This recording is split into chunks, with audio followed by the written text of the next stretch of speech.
ನೀವು ನೋಡ್ತಾ ಇದ್ದೀರಾ, ಇದು HCN ಸುದ್ದಿವಾಹಿನಿ ಅರ್ಪಿಸುವ HCN ನ್ಯೂಸ್. ನಾನು ಪಲ್ಲವಿ. ಈಗ ಮುಖ್ಯಾಂಶಗಳು. ರಾಜ್ಯದಲ್ಲಿ ಕೋವಿಡ್ ನಿಯಂತ್ರಣ ಜಾಗೃತಿ, ಕೇಂದ್ರ ಗೃಹ ಸಚಿವಾಲಯದಿಂದ ಹೊಸ ಮಾರ್ಗಸೂಚಿ ಪ್ರಕಟ.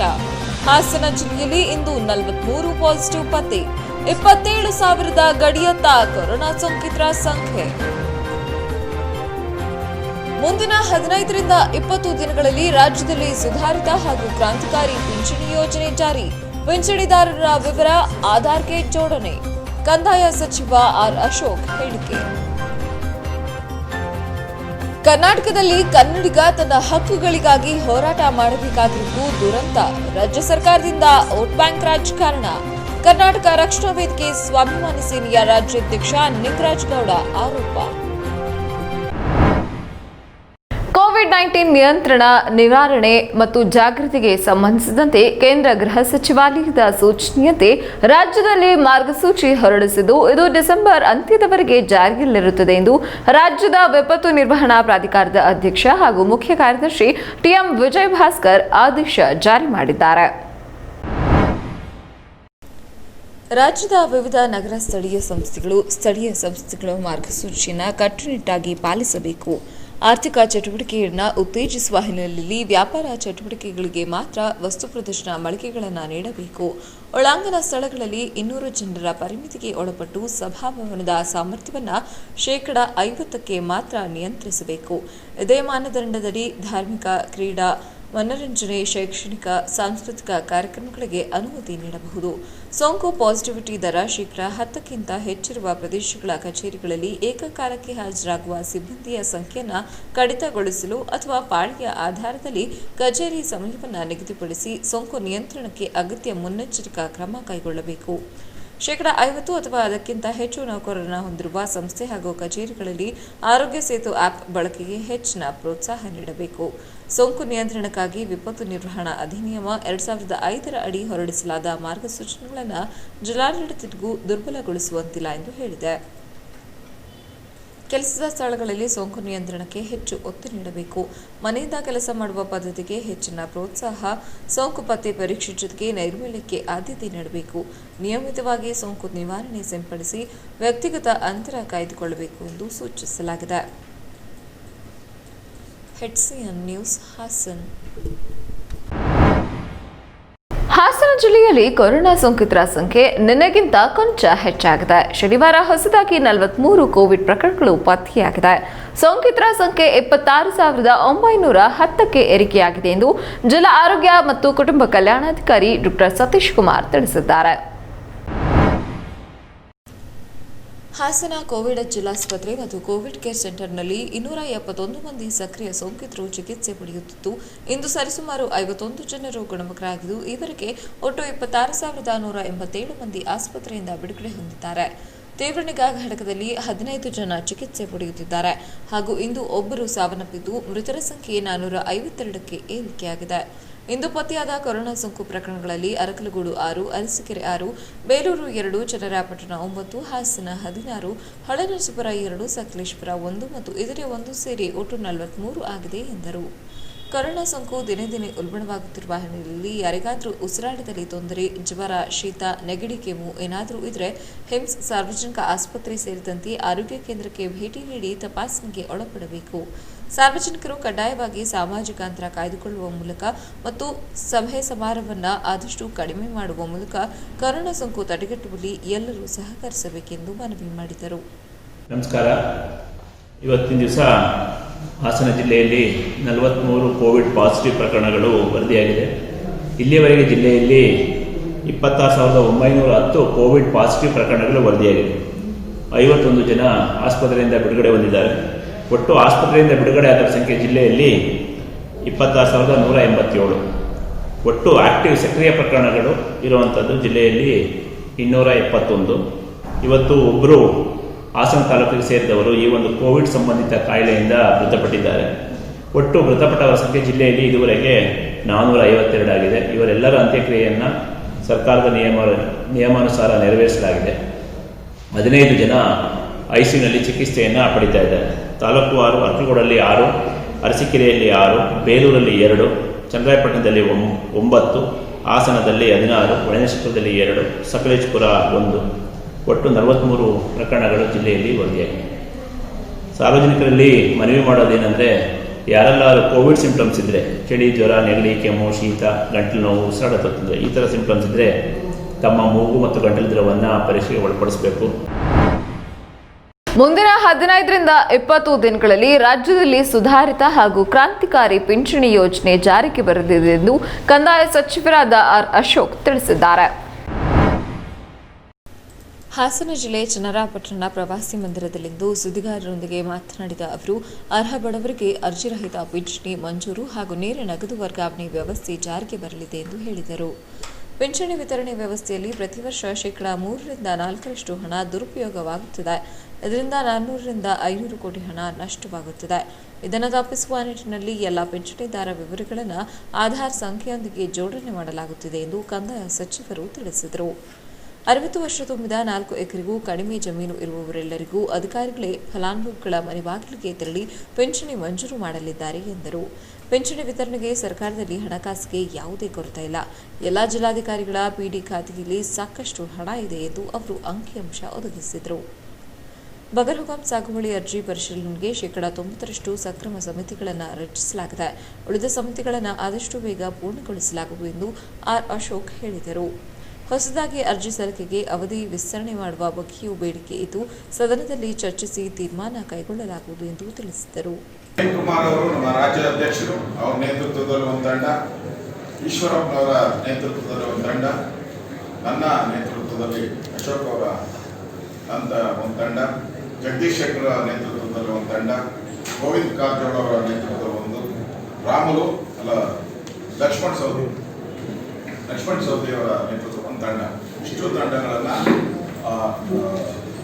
ರಚನೆ ಆಗಿದೆ. ಈಗಾಗಲೇ ಇವತ್ತು ರಾಜ್ಯದಲ್ಲಿ ಎಲ್ಲ ತಂಡಗಳು ಇವತ್ತು ಪ್ರವಾಸವನ್ನು ಶುರು ಮಾಡಿದೆ. ನಮ್ಮ ತಂಡ ಹಾಸನ ಮೊದಲನೇ ಭೇಟಿ ಇವತ್ತು ಹಾಸನ, ಅದಾದಮೇಲೆ ಮಡಿಕೇರಿ, ಮೈಸೂರು, ಚಾಮರಾಜನಗರ, ಮಂಡ್ಯ ಈ 5 ಜಿಲ್ಲೆಗಳು ನಮ್ಮ ತಂಡಕ್ಕೆ ವಹಿಸಿದ್ದಾರೆ. ಈ 5 ಜಿಲ್ಲೆಗಳ ಪ್ರವಾಸವನ್ನು ಇನ್ನು 4 ದಿನದೊಳಗಡೆ ನಾವು ಮಾಡ್ತಾ ಇದ್ದೀವಿ. ಪ್ರತಿ ಜಿಲ್ಲೆಯಲ್ಲೂ 2 ಕಾರ್ಯಕ್ರಮಗಳನ್ನು ನಾವು ಮಾಡ್ತೀವಿ. ವಿಶೇಷವಾಗಿ ನಮ್ಮ ಸಂಘಟನೆಯ ಶಕ್ತಿ ಕೇಂದ್ರಗಳೇನು, ಆ ಶಕ್ತಿ ಕೇಂದ್ರಗಳ ಕಾರ್ಯಕರ್ತರು, ಎಲ್ಲ ಚುನಾಯಿತ ಪ್ರತಿನಿಧಿಗಳು, ಅದು ಗ್ರಾಮ ಪಂಚಾಯತಿ ಇರ್ಬೋದು, ಜಿಲ್ಲಾ ಪಂಚಾಯತಿ, ತಾಲೂಕು ಪಂಚಾಯತಿ, MLA, MLC, MP ಈ ಥರದ ಲೀಡರ್ಗಳ ರಾಜ್ಯದಲ್ಲಿ ಗ್ರಾಮೀಣಾಭಿವೃದ್ಧಿಗೂ ಚಾಲನೆ ನೀಡಿದ್ದೇವೆ. 14ನೇ ಹಣಕಾಸಿನಲ್ಲಿ ಪ್ರತಿ ಗ್ರಾಮ ಪಂಚಾಯತ್ಗೆ 1 ಕೋಟಿ ರೂಪಾಯಿ ಅನುದಾನ ದೊರೆಯಲಿದೆ. ಇದರೊಂದಿಗೆ ಕೇಂದ್ರ ಹಾಗೂ ರಾಜ್ಯ ಸರ್ಕಾರಗಳ ಎಲ್ಲ ಯೋಜನೆಗಳನ್ನು ಗ್ರಾಮ ಪಂಚಾಯತಿ ಮತ್ತು ಪ್ರತಿ ಹಳ್ಳಿಗಳಿಗೂ ತಲುಪಿಸುವ ಕಾರ್ಯ ಮಾಡಲಾಗುವುದು ಎಂದರು. ಜಿಲ್ಲಾ ಉಸ್ತುವಾರಿ ಸಚಿವ ಕೆ ಗೋಪಾಲಯ್ಯ, ಸಚಿವರಾದ ST ಸೋಮಶೇಖರ್, ನಾರಾಯಣಗೌಡ, ಶಾಸಕ ಪ್ರೀತಮ್ ಗೌಡ, ಛಲವಾದಿ ನಾರಾಯಣಸ್ವಾಮಿ, ಎನ್ ರವಿಕುಮಾರ್, ಹುಲ್ಲಹಳ್ಳಿ ಸುರೇಶ್ ಮತ್ತಿತರರು ಹಾಜರಿದ್ದರು. ಹಾಸನ ಜಿಲ್ಲೆಯ ಚನ್ನರಾಯಪಟ್ಟಣ ಹಾಗೂ ಹಿರಿಸಾಬೆಯಲ್ಲಿ ಒಟ್ಟು 7.5 ಕೋಟಿ ರೂಪಾಯಿ ವೆಚ್ಚದಲ್ಲಿ ನಿರ್ಮಾಣವಾಗಿರುವ 60 ಮನೆಗಳನ್ನೊಳಗೊಂಡ ಪೊಲೀಸ್ ವಸತಿ ಸಮುಚ್ಚಯವನ್ನು ಜಿಲ್ಲಾ ಉಸ್ತುವಾರಿ ಹಾಗೂ ಆಹಾರ, ನಾಗರಿಕ ಸರಬರಾಜು ಮತ್ತು ಗ್ರಾಹಕ ವ್ಯವಹಾರಗಳ ಸಚಿವ ಕೆ ಗೋಪಾಲಯ್ಯ ಉದ್ಘಾಟಿಸಿದರು. ಇದೇ ವೇಳೆ ಚನ್ನರಾಯಪಟ್ಟಣದಲ್ಲಿ ನಡೆದ ಕಾರ್ಯಕ್ರಮದಲ್ಲಿ ಅವರು ಮಾತನಾಡಿ, ಪೊಲೀಸರು ಸದಾ ಒತ್ತಡದಲ್ಲಿ ಕಾರ್ಯನಿರ್ವಹಿಸುತ್ತಿದ್ದು, ಅವರಿಗೆ ಕನಿಷ್ಠ ವಾಸಯೋಗ್ಯ ಮನೆಗಳನ್ನಾದರೂ ನೀಡಬೇಕು. ಆ ನಿಟ್ಟಿನಲ್ಲಿ ಈಗಾಗಲೇ ಗೃಹ ಸಚಿವರು ಕಾರ್ಯಪ್ರವೃತ್ತರಾಗಿದ್ದಾರೆ. ಮುಂದಿನ ದಿನಗಳಲ್ಲಿ ಪೊಲೀಸ್ ಇಲಾಖೆಗೆ ಸಂಬಂಧಪಟ್ಟ ಎಲ್ಲ ಮೂಲಭೂತ ಸೌಕರ್ಯಗಳು ಶೀಘ್ರವೇ ದೊರೆಯುವ ವಿಶ್ವಾಸವಿದೆ ಎಂದು ಸಚಿವರು ಹೇಳಿದರು. ತಾವು ಕೂಡ ಜಿಲ್ಲೆಯ ಕುಟುಂಬ ಸದಸ್ಯನಿದ್ದಂತೆ ಹಾಸನದ ಸರ್ವತೋಮುಖ ಅಭಿವೃದ್ಧಿಗೆ ಸದಾ ಶ್ರಮಿಸುವುದಾಗಿ ಸಚಿವರು ತಿಳಿಸಿದರು. ಈ ವರ್ಷ ಉತ್ತಮ ಮಳೆಯಾಗಿದ್ದರಿಂದ ಹೇಮಾವತಿ ನದಿಯಿಂದ ಜಿಲ್ಲೆಯೂ ಸೇರಿದಂತೆ ತುಮಕೂರು, ಮೈಸೂರು ಭಾಗಗಳಿಗೆ ಸಾಕಷ್ಟು ನೀರು ಹರಿದಿದೆ. ಇದರಿಂದ ಉತ್ತಮ ಬೆಳೆಯಾಗಿದೆ ಎಂದು ಸಚಿವರು ಸಂತಸ ವ್ಯಕ್ತಪಡಿಸಿದರು. ಶಾಸಕರಾದ CN ಬಾಲಕೃಷ್ಣ, ವಿಧಾನ ಪರಿಷತ್ ಸದಸ್ಯ MV ಗೋಪಾಲಸ್ವಾಮಿ ಸಚಿವರೊಂದಿಗಿದ್ದರು. ಕಾರ್ಯಕ್ರಮದಲ್ಲಿ ಜಿಲ್ಲಾ ಪೊಲೀಸ್ ವರಿಷ್ಠಾಧಿಕಾರಿ ಶ್ರೀನಿವಾಸ್ ಗೌಡ, ಜಿಲ್ಲಾ ಪಂಚಾಯತ್ ಮುಖ್ಯ ಕಾರ್ಯನಿರ್ವಹಣಾಧಿಕಾರಿ BA ಪರಮೇಶ್, ಅಪರ ಪೊಲೀಸ್ ವರಿಷ್ಠಾಧಿಕಾರಿ BA ನಂದಿನಿ, ಪುರಸಭೆ ಅಧ್ಯಕ್ಷ ನವೀನ್ ಹಾಗೂ ಪೊಲೀಸ್ ಅಧಿಕಾರಿಗಳು ಹಾಜರಿದ್ದರು. ಪ್ರಸಿದ್ಧ ಧಾರ್ಮಿಕ ಯಾತ್ರಾ ಸ್ಥಳವಾದ ಚಿತ್ರದುರ್ಗ ಜಿಲ್ಲೆಯ ಬೆಲಗೂರು ಶ್ರೀಮಠದ ಶ್ರೀ ಬಿಂದು ಮಾಧವ ಶರ್ಮ ಸ್ವಾಮೀಜಿ ಅನಾರೋಗ್ಯ ನಿಮಿತ್ತ ಬೆಂಗಳೂರಿನ ಖಾಸಗಿ ಆಸ್ಪತ್ರೆಯಲ್ಲಿ ದೇಹತ್ಯಾಗ ಮಾಡಿದರು. ಇದರ ಅಂಗವಾಗಿ ಬೇಲೂರು ಪಟ್ಟಣದ ಬಸವೇಶ್ವರ ವೃತ್ತದಲ್ಲಿ ಸ್ವಾಮೀಜಿಯವರ ಭಾವಚಿತ್ರಕ್ಕೆ ಪೂಜೆ ಸಲ್ಲಿಸುವುದರ ಮೂಲಕ ಗೌರವ ನಮನ ಸಲ್ಲಿಸಲಾಯಿತು.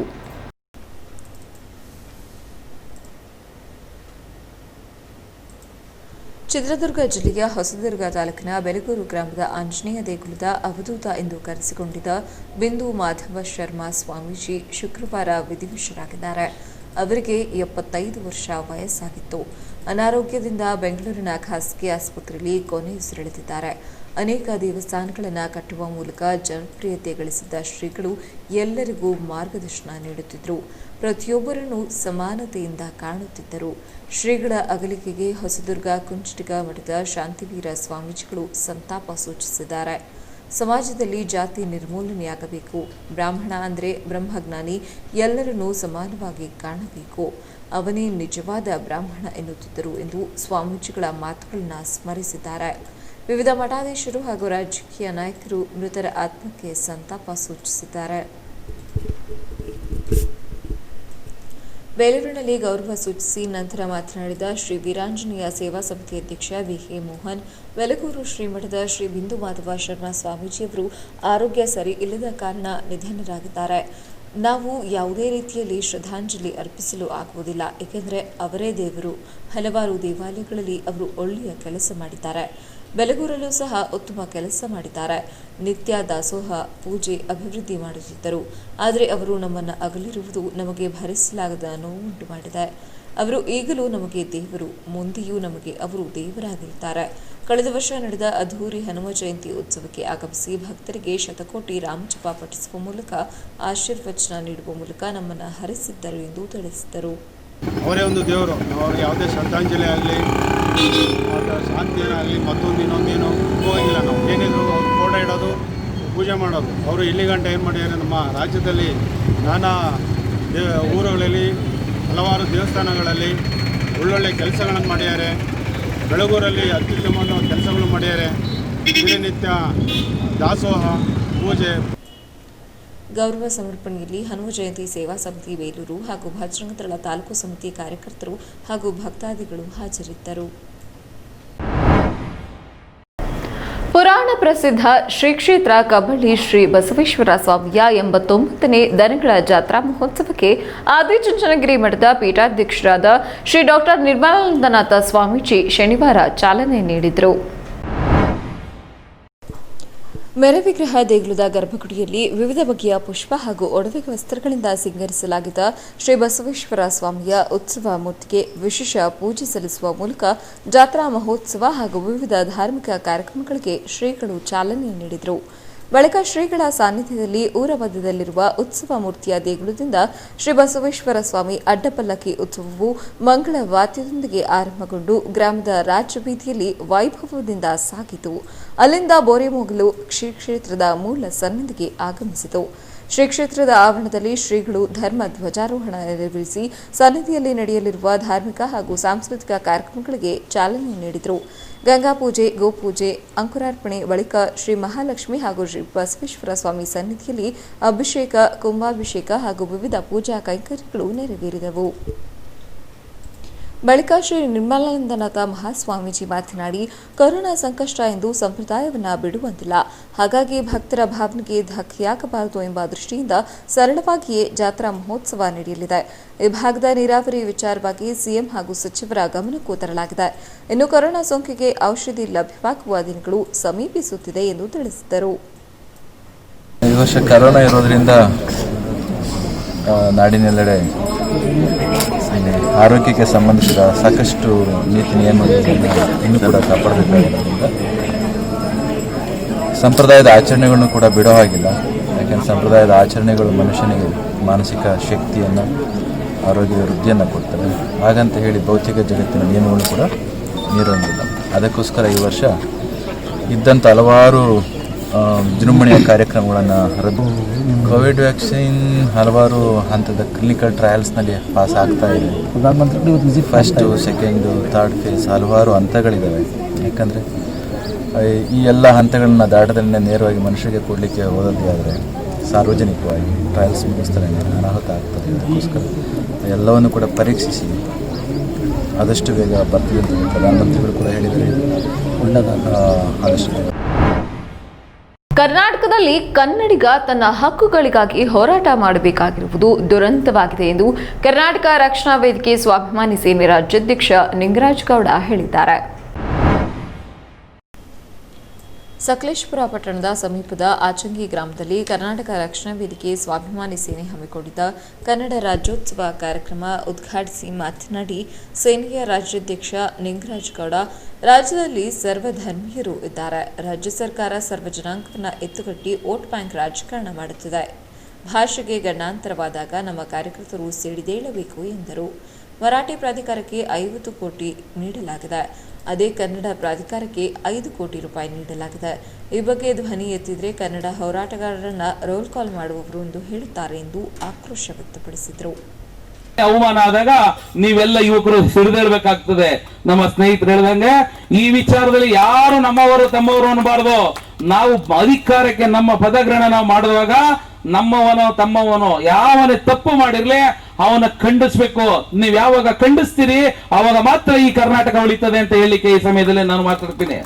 ಹಾಗೆ ಕೆಲವೊಂದು ವಿಚಾರಗಳನ್ನು ಹೇಳಿದ್ರು. ನೋವುಗಳಲ್ಲಿ ಈ ಕಾರ್ಯಕ್ರಮ ಮಾಡಬೇಕಾಗಿದೆ.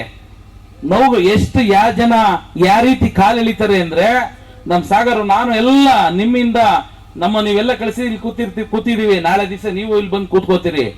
ನೀವೆಲ್ಲ ನಾಳೆ ದಿವಸ ಯಾವುದೇ ರಾಜಕೀಯ ದಬ್ಬಾಳಿಕೆಗೆ ರಾಜಕೀಯದವರು ಈ ನಮ್ಮ ಪೊಲೀಸ್ನವರು ಎತ್ಕಡ್ತಾರೆ, ಅದು ಗೊತ್ತಿದೆ ನನಗೆ. ಕಿರಿಕೊಡಲಿ ಮಠದ ಮಹಾಂತ ಸ್ವಾಮೀಜಿ ಮಾತನಾಡಿ, ಕನ್ನಡ ಸಾವಿರಾರು ವರ್ಷದ ಹಿಂದಿನ ಭಾಷೆಯಾಗಿದೆ. ಕನ್ನಡ ತಾಯಿ ಕರುಣಾಮಯಿ ಸರ್ವ ಭಾಷೆಯನ್ನ ಮಾತನಾಡುತ್ತಾ ಬದುಕಲು ಅವಕಾಶ ನೀಡಿದೆ. ನಮ್ಮ ರಾಜಧಾನಿ ಬೆಂಗಳೂರು ನಮ್ಮದಲ್ಲಿದ್ದ ನಮ್ಮ ಬೆಂಗಳೂರು ಆಗಿದೆ. ಪರಭಾಷೆಗಳಿಂದ ಭಾಷೆ ಸೂರಗುತ್ತಿದೆ. ಸಮಾಜದಲ್ಲಿ ಕೆಟ್ಟದ್ದು ಒಳ್ಳೆಯದು ಎರಡೂ ಇರುತ್ತದೆ. ನಾವು ಒಳ್ಳೆಯದನ್ನು ಆರಿಸಿಕೊಳ್ಳಬೇಕು. ಕರ್ನಾಟಕ ರಕ್ಷಣಾ ವೇದಿಕೆ ಸ್ವಾಭಿಮಾನಿ ಸೇನೆ ನುಡಿಯ ಪರವಾಗಿ ಮಾತ್ರವಲ್ಲ, ನೆಲದ ಬಗ್ಗೆ ಅನ್ಯಾಯದ ವಿರುದ್ಧ ಹಾಗೂ ಭಾಷೆಯ ಸ್ವಾಭಿಮಾನದ ಪರ ಹೋರಾಟ ನಡೆಸುತ್ತಿದ್ದಾರೆ ಎಂದರು. ಮುಸ್ಲಿಂ ಧರ್ಮಗುರು ಇಬ್ರಾಹಿಂ ಮುಸ್ಲಿಯಾರ್ ಮಾತನಾಡಿ, ಕನ್ನಡ ನಾಡಿನಲ್ಲಿ ಹುಟ್ಟಲು ಪುಣ್ಯ ಮಾಡಿರಬೇಕು. ಪುಣ್ಯವಂತರು ಮಾತ್ರ ಈ ನಾಡಿನಲ್ಲಿ ಹುಟ್ಟುತ್ತಾರೆ. ಕನ್ನಡ ನಾಡು ಜಗತ್ತಿನ ಶಾಂತಿಯು ತೋಟ ಎಂದರು. ಹುಡುಗರನ್ನ ನಾನಿಲ್ಲಿ ಕಾಡ್ತಾ ಇದ್ದೇನೆ. ಯಾರೇ ಏನೇ ಹೇಳಿದ್ರು ಕನ್ನಡ ನಾಡಿಗಾಗಿ, ಇಲ್ಲಿನ ಸಂಸ್ಕೃತಿಗಾಗಿ ನೀವು ಕೆಲಸ ಮಾಡಬೇಕು. ಯಾಕಂದ್ರೆ ಇದು ನಮ್ಮ ಪ್ರವಾದಿಗಳು ಒಂದು ಮಾತನ್ನ ಹೇಳಿದ್ದಾರೆ, ಹುಬ್ಬುಲ್ ವತನಿ ಮಿನಲ್ ಈಮಾನ್. ಜನಿಸಿದ ತಾಯಿನಾಡನ್ನು ಪ್ರೀತಿಸುವುದು, ಗೌರವಿಸುವುದು, ಅದಕ್ಕಾಗಿ ಕೆಲಸ ಮಾಡುವುದು, ಅದು ಅಲ್ಲಾಹನಲ್ಲಿರುವ ವಿಶ್ವಾಸದ ಒಂದು ಭಾಗವಾಗಿದೆ ಎಂದು. ಆದ್ದರಿಂದ ನಿಮಗೆ ಇದಕ್ಕೆ ಪ್ರತಿಫಲ ಇದೆ. ಕ್ರೈಸ್ತ ಧರ್ಮಗುರು ಚಾರ್ಲ್ಸ್ ಪೆರೇರಾ, ವರಣಗೂರು ಗ್ರಾಮ ಪಂಚಾಯಿತಿ ಅಧ್ಯಕ್ಷ ಆನಂದ್, ರಾಜ್ಯ ಮಹಿಳಾ ಘಟಕದ ಉಪಾಧ್ಯಕ್ಷೆ ಶಾರದಾ, ರಾಜ್ಯ ಉಪಾಧ್ಯಕ್ಷ ಸಂತೋಷ್, ರಾಜ್ಯ ಪದಾಧಿಕಾರಿಗಳಾದ ನವೀನ್, ಶ್ರೀನಿವಾಸ್, ಸಮೀರ್, ಜಿಲ್ಲಾಧ್ಯಕ್ಷ ಹರೀಶ್ ಗೌಡ ಮುಂತಾದವರು ಪಾಲ್ಗೊಂಡಿದ್ದರು. ಆದರೂ ಕೂಡ ಕನ್ನಡ ಅಭಿಮಾನಕ್ಕೆ ಏನು ಕೊರತೆ ಇಲ್ಲ. ಇವೆಲ್ಲ ಕಾರ್ಯಕ್ರಮಗಳನ್ನ ನಡೆಸುತ್ತಿರುವುದು, ಪೂಜೆ ಪುರಸ್ಕಾರಗಳನ್ನು ನಡೆಸುತ್ತಿರುವುದು, ಚರ್ಚ್ಗಳಲ್ಲಾಗಲಿ, ಶಾಲೆಗಳಲ್ಲಾಗಲಿ, ಮನೆಗಳಲ್ಲಾಗಲಿ ಎಲ್ಲೋ ಮಾಡುತ್ತಿರುವುದು ಕನ್ನಡದಲ್ಲೇ ಎನ್ನುವುದು ನಮಗೆ ಒಂದು ಹೆಮ್ಮೆಯ ಒಂದು ವಿಷಯ. ಯಾಕೆ ಈ ಒಂದು ನಮ್ಮ ಮಾತೃ ನುಡಿ ಎಲ್ಲರಿಗೂ ಅರ್ಥವಾಗುವಂತ ಆಗಬೇಕು ಎನ್ನುವ ನಮ್ಮದೊಂದು ಉದ್ದೇಶ. ಕೋವಿಡ್-19 ಮಹಾಮಾರಿ ವಿರುದ್ಧ ಸೇವೆ ಸಲ್ಲಿಸಿದ ಕೊರೋನಾ ವಾರಿಯರ್ಸ್ಗೆ ಸನ್ಮಾನ ಮಾಡಲಾಯಿತು. ಸಕಲೇಶಪುರ ಪಟ್ಟಣದ ಎಪಿಎಂಸಿಯಿಂದ ಆಚಂಗಿ ಗ್ರಾಮದವರೆಗೆ ವಾದ್ಯ ವೃಂದದೊಂದಿಗೆ ಬೃಹತ್ ಮೆರವಣಿಗೆ ನಡೆಸಲಾಯಿತು. HCN news, Sakleshpur. ಕಳೆದ ವಾರ ಭಗ್ನಗೊಂಡ ಬೇಲೂರು ತಾಲೂಕಿನ ದೊಡ್ಡಗದ್ದವಳ್ಳಿಯ ಮಹಾಕಾಳಿ ವಿಗ್ರಹವನ್ನು ಪುರಾತತ್ವ ಇಲಾಖೆ ಮರುಜೋಡಣೆ ಮಾಡಿದೆ. ಭಗ್ನವಾಗಿದ್ದ ಮಹಾಕಾಳಿ ವಿಗ್ರಹ ಮರುಜೋಡಿಸಿ ಪೂಜೆ ಮಾಡುವ ಕ್ರಮವನ್ನು ಸಂಪ್ರದಾಯವಾದಿಗಳು ವಿರೋಧಿಸಿದ್ದಾರೆ. ಕೆಲ ದಿನಗಳ ಹಿಂದೆ ಬೇಲೂರು ತಾಲೂಕಿನ ದೊಡ್ಡಗದ್ದುವಳ್ಳಿ ದೇವಾಲಯದಲ್ಲಿ ಮಹಾಕಾಳಿ ವಿಗ್ರಹ ಭಗ್ನವಾಗಿ ಬಿದ್ದಿತ್ತು. ಈ ಬಗ್ಗೆ ಜಿಲ್ಲಾಡಳಿತ ತನಿಖೆ ನಡೆಸಿದೆ. ಜನಪ್ರತಿನಿಧಿಗಳು ಕೂಡ ದೇಗುಲಕ್ಕೆ ಭೇಟಿ ನೀಡಿ ಪರಿಶೀಲನೆ ನಡೆಸಿದ್ದರು. ಪುರಾತತ್ವ ಇಲಾಖೆಯ ಈ ಕ್ರಮಕ್ಕೆ ಭಕ್ತರು ಅಸಮಾಧಾನಗೊಂಡಿದ್ದಾರೆ. ಪರಂಪರೆಯ ಪ್ರಕಾರ ಭಿನ್ನವಾದ ವಿಗ್ರಹಕ್ಕೆ ಹಿಂದೂ ಸಂಪ್ರದಾಯದಂತೆ ಪೂಜೆ ನಿಷಿದ್ಧವಾಗಿದೆ. ಹೊಸದಾಗಿ ಮಹಾಕಾಳಿ ಪ್ರತಿಷ್ಠಾಪಿಸಬೇಕಿತ್ತು ಎಂದು ಭಕ್ತರ ಬೇಡಿಕೆಯಾಗಿತ್ತು.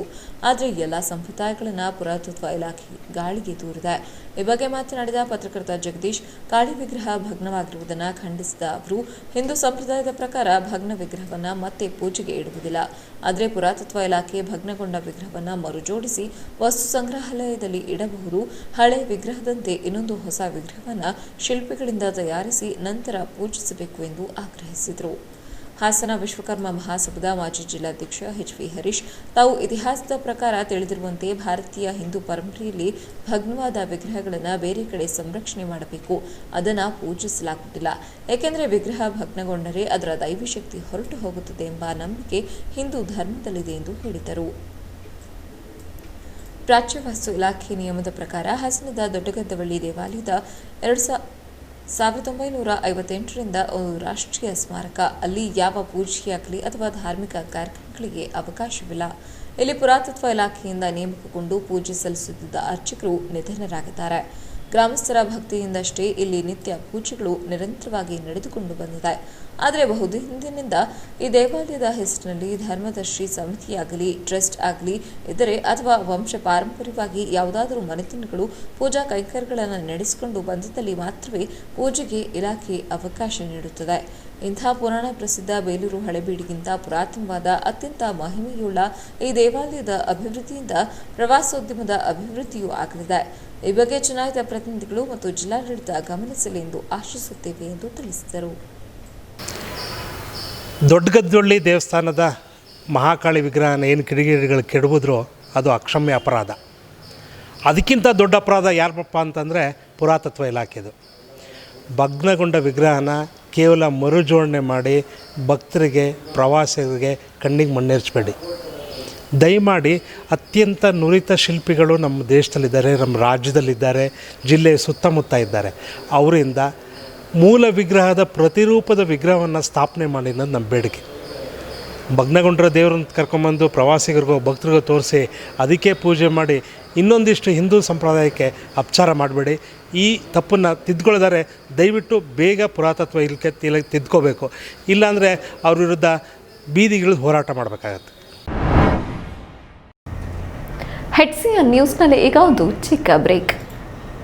ಹಾಸನ ಸಹಕಾರಿ ಕೇಂದ್ರ ಬ್ಯಾಂಕ್ಗೆ ಸತತ 2ನೇ ಬಾರಿಗೆ ಅಧ್ಯಕ್ಷರಾಗಿ ಆಯ್ಕೆಯಾಗಲು ಸಹಕರಿಸಿದ ಜಿಲ್ಲೆಯ ಅಭಿವೃದ್ಧಿ ಹರಿಕಾರರು, ಬಡವರ ಬಂಧು, ನಮ್ಮ ನೆಚ್ಚಿನ ಮಾಜಿ ಸಚಿವರು, ಹಾಲಿ ಶಾಸಕರಾದ ಎಚ್.ಡಿ. ರೇವಣ್ಣನವರಿಗೆ, ಜಿಲ್ಲಾ ಪಂಚಾಯತ್ ಸ್ಥಾಯಿ ಸಮಿತಿ ಅಧ್ಯಕ್ಷರಾದ ಭವಾನಿ ರೇವಣ್ಣನವರಿಗೆ, ಚನ್ನರಾಯಪಟ್ಟಣದ ಜನಪ್ರಿಯ ಶಾಸಕರಾದ ಬಾಲಕೃಷ್ಣನವರಿಗೆ, ಅರಸೀಕೆರೆಯ ಶಾಸಕರಾದ ಶಿವಲಿಂಗೇಗೌಡರಿಗೆ, ಅರಕಲಗೂಡು ಶಾಸಕರಾದ ಎ.ಟಿ. ರಾಮಸ್ವಾಮಿಯವರಿಗೆ, ಬೇಲೂರಿನ ಶಾಸಕರಾದ ಲಿಂಗೇಶ್ ರವರಿಗೆ, ಜೆಡಿಎಸ್ ಪಕ್ಷದ ರಾಜ್ಯಾಧ್ಯಕ್ಷರಾದ ಎಚ್.ಕೆ. ಕುಮಾರಸ್ವಾಮಿಯವರಿಗೆ, ಪಕ್ಷದ ಹಿರಿಯರಾದ ಪಟೇಲ್ ಶಿವರಾಮ್ರವರಿಗೆ, ಜಿಲ್ಲಾ ಯುವ ಸಂಸದ ಎಚ್.ಆರ್. ಪ್ರಜ್ವಲ್ ರೇವಣ್ಣನವರಿಗೆ, ಬ್ಯಾಂಕ್ನ ಎಲ್ಲ ನಿರ್ದೇಶಕರಿಗೆ, ಜೆಡಿಎಸ್ ಪಕ್ಷದ ಎಲ್ಲ ಮುಖಂಡರಿಗೆ ಹಾಗೂ ನನ್ನ ಎಲ್ಲ ಮತದಾರ ಬಂಧುಗಳಿಗೆ ಹೃದಯ ತುಂಬಿದ ಧನ್ಯವಾದಗಳು. ಸದಾ ಸೇವೆಗೆ ಸಿದ್ಧರಿರುವ ಸೋಮನಹಳ್ಳಿ ನಾಗರಾಜು, ನೂತನ ಅಧ್ಯಕ್ಷರು, ಜಿಲ್ಲಾ ಸಹಕಾರಿ ಕೇಂದ್ರ ಬ್ಯಾಂಕ್ ಹಾಸನ. ಹೊಯ್ಸಳ ಹೋಂಡಾ ಹಾಸನದ ಹೆಸರಾಂತ ಹೋಂಡಾ ದ್ವಿಚಕ್ರ ವಾಹನಗಳ ಏಕೈಕ ಶೋರೂಮ್ ಹೊಯ್ಸಳ ಹೋಂಡಾ ಪೃಥ್ವಿ ಥಿಯೇಟರ್ ಎದುರು BM ರಸ್ತೆ, ಹಾಸನ. ನಮ್ಮ ಇತರೆ ಶಾಖೆಗಳು ಬೇಲೂರು, ಅರಸೀಕೆರೆ, ಹಳೇಬೀಡಿನಲ್ಲಿ ಲಭ್ಯವಿದೆ. ಹೆಚ್ಚಿನ ಮಾಹಿತಿಗಾಗಿ ಸಂಪರ್ಕಿಸಿ 7022615666 ಮತ್ತು 7406931010. ಕೋವಿಡ್-19 ಕೊರೋನಾ ವಿರುದ್ಧದ ಹೋರಾಟಕ್ಕಾಗಿ ಎಲ್ಲಾ ರೀತಿಯ ಮುಂಜಾಗ್ರತಾ ಕ್ರಮವನ್ನ ಪಾಲಿಸುತ್ತಿದ್ದೇವೆ. ಮಂಗಳ ಆಸ್ಪತ್ರೆ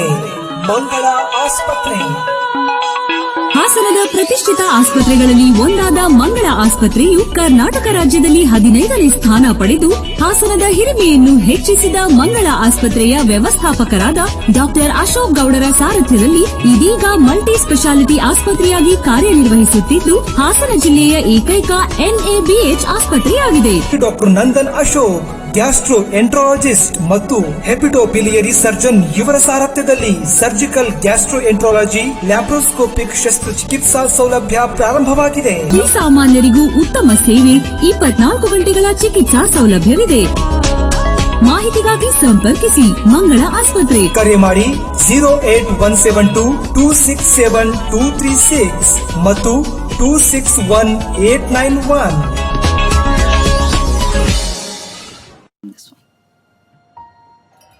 ಫೈನಲಿ ಸಿಕ್ತು ನೋಡಿ. ಇದು ಅದೇ ನೆಕ್ಲೆಸ್ ಅಲ್ವಾ?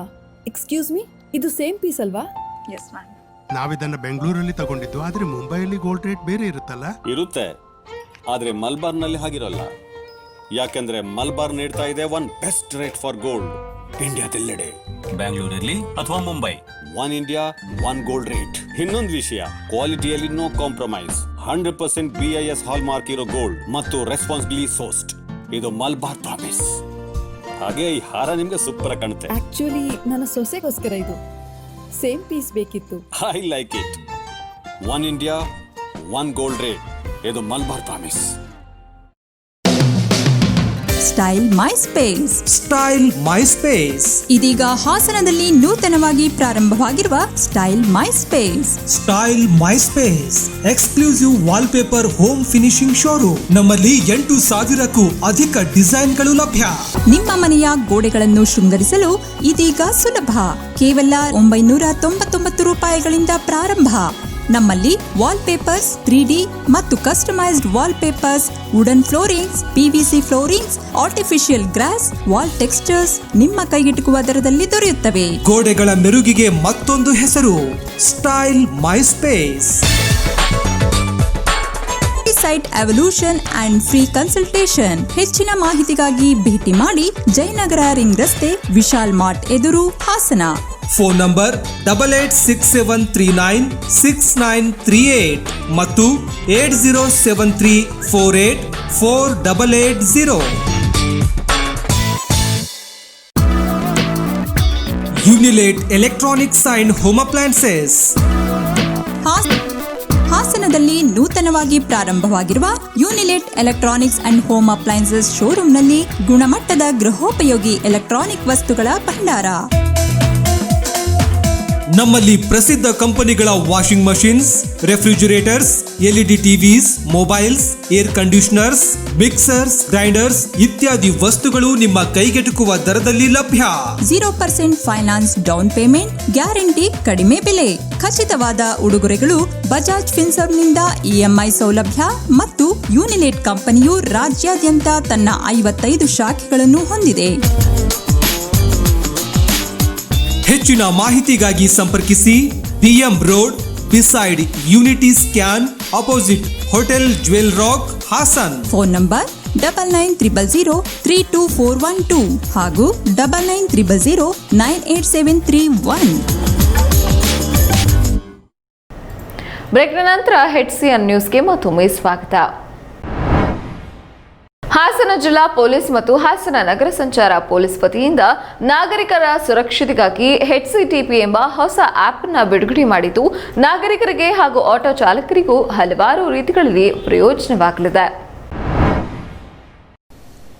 ನಿನ್ನೆ ಹಾಸನ ನಗರದ NR ವೃತ್ತದ ಬಳಿ ಹಾಸನ ಜಿಲ್ಲಾ ಪೊಲೀಸ್ ಹಾಗೂ ಸಂಚಾರ ಪೊಲೀಸ್ ಠಾಣೆ ಇವರ ಸಂಯುಕ್ತಾಶ್ರಯದಲ್ಲಿ HCTP ಆಪ್ ಉದ್ಘಾಟನೆಯನ್ನು ಶಾಸಕ ಪ್ರೀತಂ ಗೌಡ ನೆರವೇರಿಸಿದರು.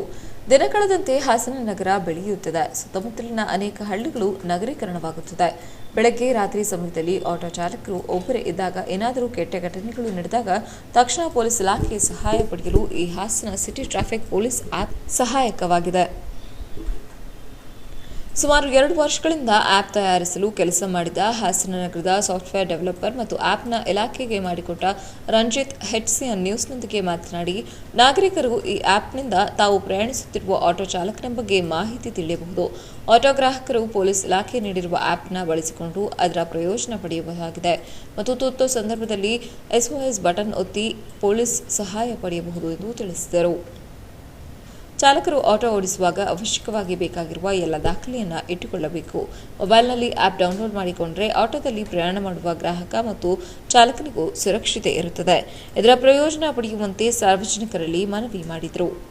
ಆಪ್ನಿಂದ ಆಟೋ ಚಾಲಕರು ಪ್ರಯಾಣಿಕರ ಬಳಿ ದುರ್ವರ್ತನೆ ತೋರಿದ ಸಂದರ್ಭದಲ್ಲಿ ಪೊಲೀಸ್ ಸಹಾಯಕ್ಕಾಗಿ 2 ಬಾರಿ ತುರ್ತು ಬಟನ್ ಒತ್ತಿದರೆ ತಕ್ಷಣ ಪೊಲೀಸ್ ಸಹಾಯ ಸಿಗುತ್ತದೆ.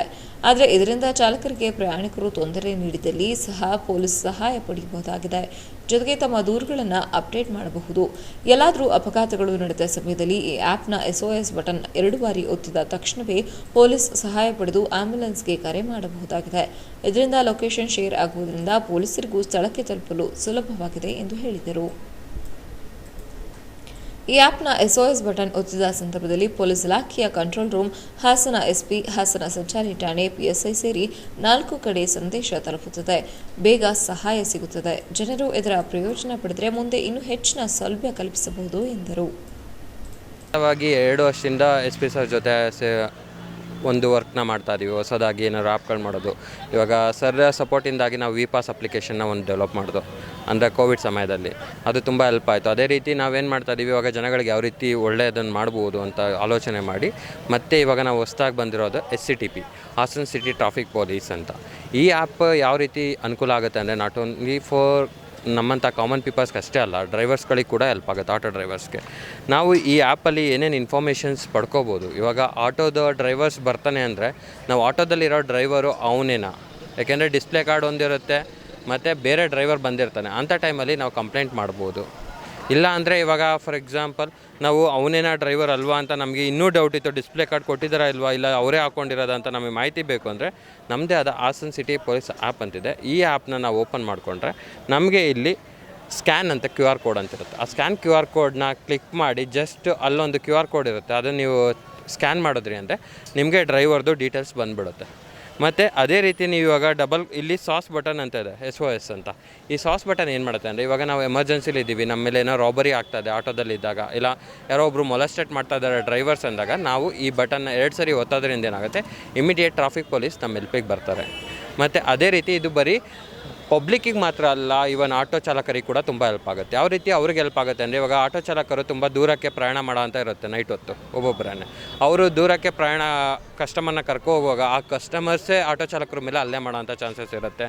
ಇಲ್ಲ ಬೇರೆ ರೀತಿ ಪ್ರಾಬ್ಲಮ್ಸ್ ಆಗ್ಬೋದು ಆಟೋ ಚಾಲಕರ ಮೇಲೆ. ಆವಾಗ ಆಟೋ ಚಾಲಕರು ಸಹಾಯಕ್ಕೋಸ್ಕರ ಟ್ರಾಫಿಕ್ ಪೊಲೀಸ್ನ ಕಾಂಟ್ಯಾಕ್ಟ್ ಮಾಡಬೇಕು ಅಂದರೆ ಈ ಒಂದು SOS ಬಟನ್ ಅಮ್ಕೋದ್ರ ಮೂಲಕ ಇಮಿಡಿಯೇಟಾಗಿ ಟ್ರಾಫಿಕ್ ಪೊಲೀಸ್ ಅವ್ರು ಇರೋ ಲೊಕೇಶನಿಗೆ ಬಂದು ಅವರಿಗೆ ಬೇಕಾದಂಥ ಸಹಾಯವನ್ನು ಮಾಡಿಕೊಡ್ತಾರೆ. ಇದೇ ರೀತಿ ಮುಂದೆ ಏನಾದರೂ ಅವರಿಗೆ ಅನುಕೂಲ ಆಗೋಂಥ ಕಂಪ್ಲೇಂಟ್ ಆನ್ಲೈನ್ ಮಾಡೋದು ಆ ಥರದ್ದು ಏನಾದ್ರು ನಮಗೆ ಐಡಿಯಾಸ್ ಇತ್ತು ಅಂದರೆ ಇದೇ ಆ್ಯಪಿನಲ್ಲಿ ನಾವು ಅಪ್ಡೇಟ್ ಮಾಡ್ತಾ ಹೋಗ್ತೀವಿ. ಮತ್ತು ಜನಗಳು ಇದನ್ನು ಯೂಸ್ ಮಾಡೋದ್ರಿಂದ ತುಂಬ ಬೆನಿಫಿಟ್ಸ್ಗಳನ್ನ ಪಡ್ಕೋಬೋದು ಅಂತ ಹೇಳೋದಕ್ಕೆ ಇಷ್ಟಪಡ್ತೀನಿ.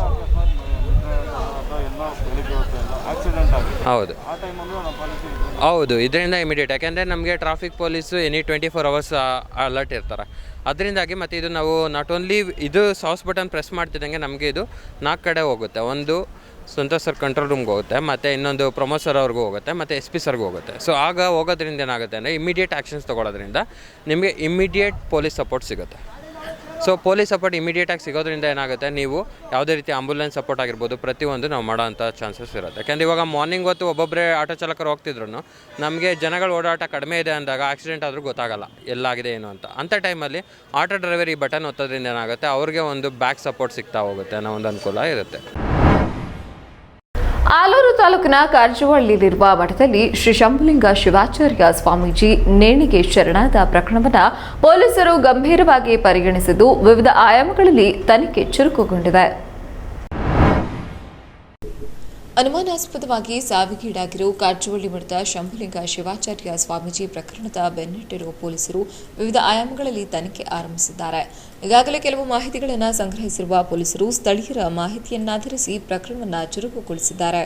ನವೆಂಬರ್ 24ರಂದು ಸಂಜೆ ಮಠದಲ್ಲಿ ಪೂಜೆ ಮುಗಿಸಿ ಭಕ್ತರ ಮನೆಯ ಪೂಜೆಯಿಂದ ಹೊರಟ ಹೋಗಿದ್ದ ಆಲೂರು ತಾಲೂಕಿನ ಕಾರಜವಳ್ಳಿಯ ವೀರಶೈವ ಮಠದ ಶಂಭುಲಿಂಗ ಶಿವಾಚಾರ್ಯ ಸ್ವಾಮೀಜಿ ಮತ್ತೆ ನಡುರಾತ್ರಿಯಲ್ಲಿ ಮಠಕ್ಕೆ ಬಂದು ನೇಣಿಗೆ ಶರಣಾಗಿದ್ದರು. ಮಠವನ್ನು ಆರ್ಥಿಕವಾಗಿ ಸದೃಢಗೊಳಿಸುವ ಆಲೋಚನೆಯಿಂದ ಶ್ರಮಿಸುತ್ತಿದ್ದ ಸ್ವಾಮೀಜಿಗಳಿಗೆ ಸಾಕಷ್ಟು ಮಂದಿ ವಿರೋಧಿಗಳಿದ್ದರು ಎಂದು ಕೆಲ ಸ್ಥಳೀಯರು ತಿಳಿಸಿದ್ದಾರೆ.